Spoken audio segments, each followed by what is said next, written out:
orang-orang yang zalim di negeri ini. Hancurkan orang-orang yang menyalahkan.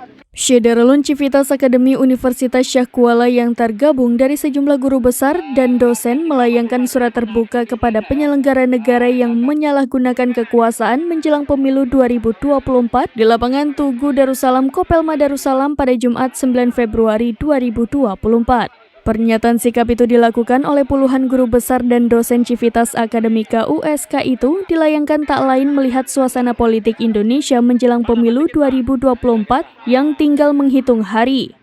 Mereka menganggap perlu mengungkapkan sikap sebagai wujud tanggung jawab moral sebagai akademisi melihat kemarut politik yang terjadi saat ini. Pernyataan sikap yang dibacakan Profesor Ahyar Hasan, Profesor Nurdin Saidi dan Dr. Zaratul Idami itu percaya bahwa proses penyelenggaraan pemilu akan mempengaruhi kualitas hasil. Menurut mereka, jika proses tidak sesuai dengan prinsip penyelenggaraan pemilu yang mengedepankan sikap jujur, adil, umum, bebas, dan rahasia, maka akan dipastikan hasil pemilu 14 Februari 2024 mendatang tidak akan menghasilkan pemerintahan yang berintegritas. Di negeri ini, hancurkan orang-orang yang zalim di negeri ini. Hancurkan orang-orang yang menyalahkan kekuasaan di negeri ini.